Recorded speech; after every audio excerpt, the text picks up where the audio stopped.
और कई लोग तो ऐसे हैं उनको आज तक हनुमान चालीसा पढ़ना नहीं है, आज तक कोई चालीसा, चाहे गायत्री चालीसा हो, लक्ष्मी चालीसा हो, शिव चालीसा हो, पढ़ना ही नहीं आती, बस बैठ गए भगवान के सामने और पढ़ लिया आसन लगा के। नहीं नहीं नहीं, चालीसा पढ़ने का भी एक नियम है। अगर कोई लक्ष्य लेकर पढ़ रहे हो तो उसका एक नियम है। पूरी जिंदगी पढ़ते रहोगे तो भगवान की प्राप्ति नहीं है, पर लक्ष्य लेकर अगर पढ़ा है आसन से, जिस भगवान की चालीसा पढ़ रहे हो उसकी मूर्ति या उसका फोटो आपके सामने होना चाहिए। एक घी का दिया, अगर हनुमान चालीसा पढ़ रहे हो तो या तो घी का दिया जलाओ, वो भी गाय के घी का हो, भैंस के घी का मत जलाना। हनुमान जी कभी प्रकट नहीं होंगे भैंस के घी से। घी का दिया लगाइए अगर चालीसा का पाठ कर रहे हो हनुमान जी का। और बहुत ज्यादा संकट है, बहुत ज्यादा परेशानी है तो हनुमान चालीसा का पाठ करो तो तिल्ली के तेल का दिया लगाओ, काली तिल के तेल का दिया, तिल का तेल का दिया हनुमान जी के सामने आसन बिछाकर। बहुत तकलीफ है तो 3 पाठ प्रतिदिन करो और एक आसन से जितने समय 9 बजे अगर आप बैठते हो पाठ करने तो 9 बजे ही बैठना है। 11 दिन तक प्रतिदिन 3 पाठ रोज करो। एक पानी का लोटा, कलश, तांबे का जल अर्थात तांबे का लोटा हो, स्टील का लोटा हो, तुम्हारे पास जो कलश हो उसमें जल भरकर, एक सिक्का उसमें पटक कर, एक लौंग पटक कर प्लेट से ढक कर रख दो और प्रतिदिन बस टाइम पर बैठकर पाठ करो। 11 दिन पूर्ण होंगे, जिस कामना से आपने पाठ करा है बस वो सिक्का, वो लौंग कलश में से निकाल लो, जल का आचमन करो और जिस काम के लिए करा है वो जल उस प्रयोग में ले लो।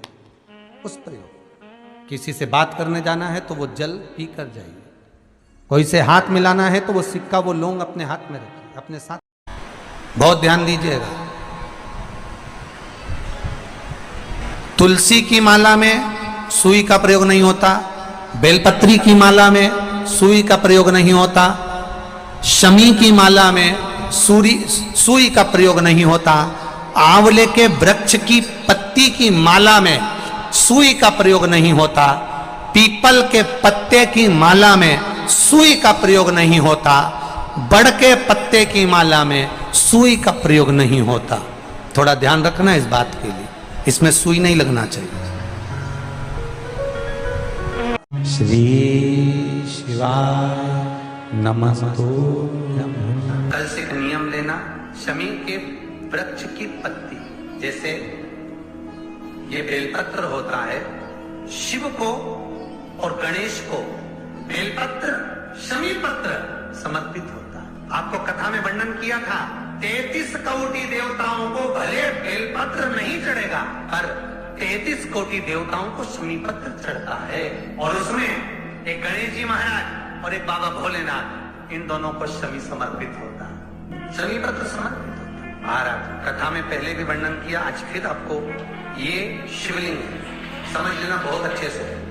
जो आपको करना है रिद्धि सिद्धि पाने के लिए, संपदा को बढ़ाने के लिए, ये शिवलिंग है, ठीक है। ये गोल जलाधारी है, ये चरण से जल नीचे गिरता है। शंकर जी का पूरा परिवार शिवलिंग के आसपास में है।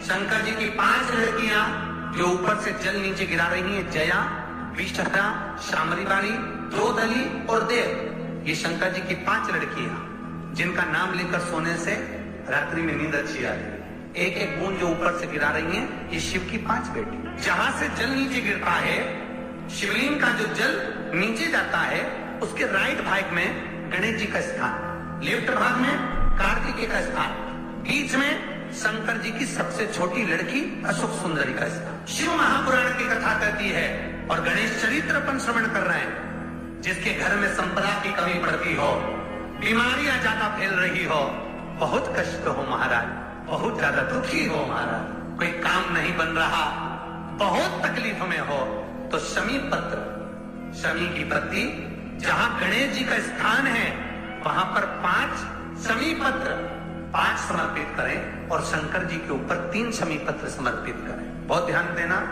5 शमी पत्र जहां गणेश जी का स्थान है शिवलिंग में वहां समर्पित करें, 3 शमी पत्र शिवलिंग के ऊपर समर्पित करें। एक शमी पत्र शंकर जी की चौखट पर लेफ्ट भाग में जाते समय आपका उल्टा हाथ, जब मंदिर से निकलो तो उल्टे हाथ पर लेफ्ट भाग में शंकर जी की चौखट पर समर्पित करें, एक शमी पर। और महाराज टीका दिया, जहां लेफ्ट भाग में आपने शमी पत्र रखा है, मंदिर में ना दिया लगाकर बाहर की ओर जहां शमी पत्र रखा है उसके ठीक साइड में एक घी का दिया लगा दीजिए।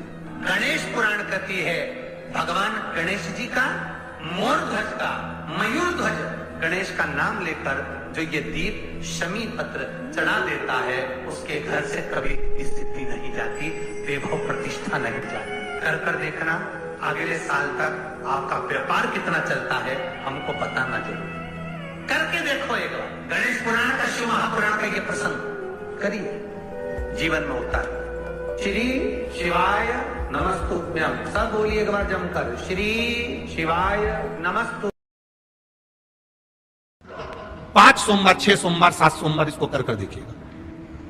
गणेश जी का स्थान जहां से पानी बहता है उसके सीधे हाथ पर, वहां पर एक बेलपत्र समर्पित कर थोड़ा सा जल वहां समर्पित करें। षडानंद कार्तिकेय का स्थान एक बेलपत्र समर्पित कर थोड़ा सा जल वहां समर्पित करें।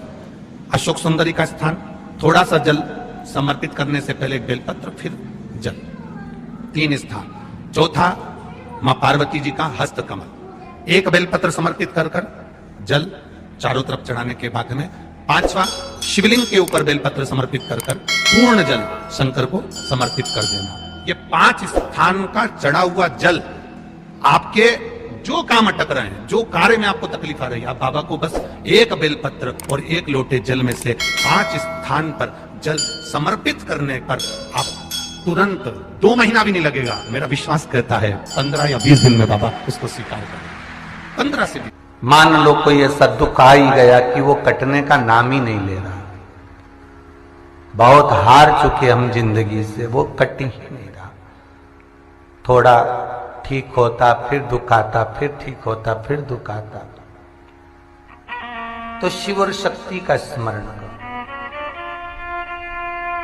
बेलपत्री के पेड़ के नीचे जब भी घी का दिया लगाने जाओ तो 2 बाती एक ही दिए के अंदर, एक चावल का दाना उसमें डालकर अपनी कामना कर फिर जलाओ। 3 या 4 सोमवार करके देख लो, क्या जा